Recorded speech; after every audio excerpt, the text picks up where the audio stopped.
How could you use this in order to date optimally? Well, first you need to decide your parameters.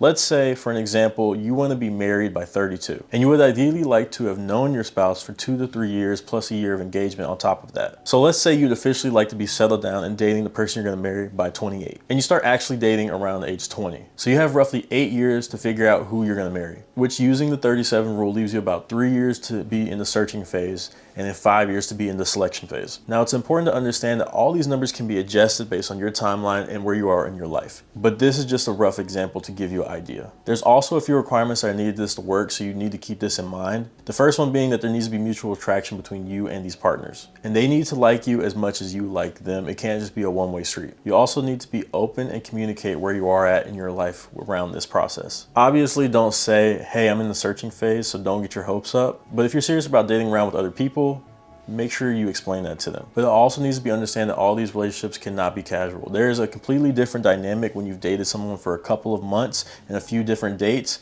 versus if you've dated someone seriously for over a year. You need to have experienced a difference in order to securely settle down and select a partner and understand how your behavior changes over time.